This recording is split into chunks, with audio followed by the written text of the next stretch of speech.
ആള് അകത്ത് പോയി ഒരു കത്തെടുത്തുകൊണ്ട് വരും.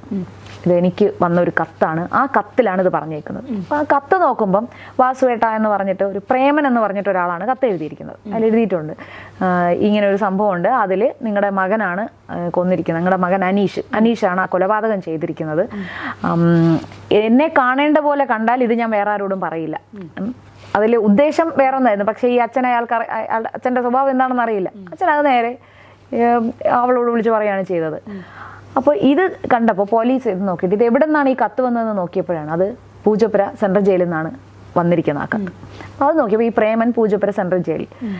അപ്പോൾ അനീഷ് എവിടെയാണെന്ന് ചോദിച്ചപ്പോൾ വാസു പറഞ്ഞു അവൻ കള്ളനോട്ട് കേസിൽപ്പെട്ട് പത്തനംതിട്ടയിൽ വെച്ച് അവനെ കള്ളനോട്ട് കേസിൽ പിടിച്ചു. അപ്പോൾ അതുകൊണ്ട് അതിനുശേഷം അവനെ വീട്ടിൽ കയറ്റില്ല. അപ്പോൾ കാരണം അവൻ ഈ വീട്ടിൽ അവൻ എവിടെയാണെന്ന് അറിയില്ല എന്ന് പറഞ്ഞു. അപ്പോൾ ഈ പോലീസ് കള്ളനോട്ട് കേസാ, അപ്പോൾ ഈ വീടെല്ലാം ഒന്ന് പരിശോധിക്കാൻ പറഞ്ഞു. വീട് പരിശോധിച്ചപ്പോൾ അവിടെ നിന്ന് കള്ളനോട്ട് അടിക്കാൻ ഉപയോഗിക്കുന്ന വസ്തുക്കൾ, പ്രസ് അതുൾപ്പെടെ പ്രിൻ്റർ ഉൾപ്പെടെ അവിടെ നിന്ന് കിട്ടി. അപ്പോൾ ഇത് കിട്ടിയപ്പോൾ ഇവർ ഇത് നേരെ പോയിട്ട് ആരടുത്ത് പറഞ്ഞു, ഈ മിസ്സിംഗ് കേസ് അന്വേഷിക്കുന്ന KG സൈമണിനോട് പറഞ്ഞു.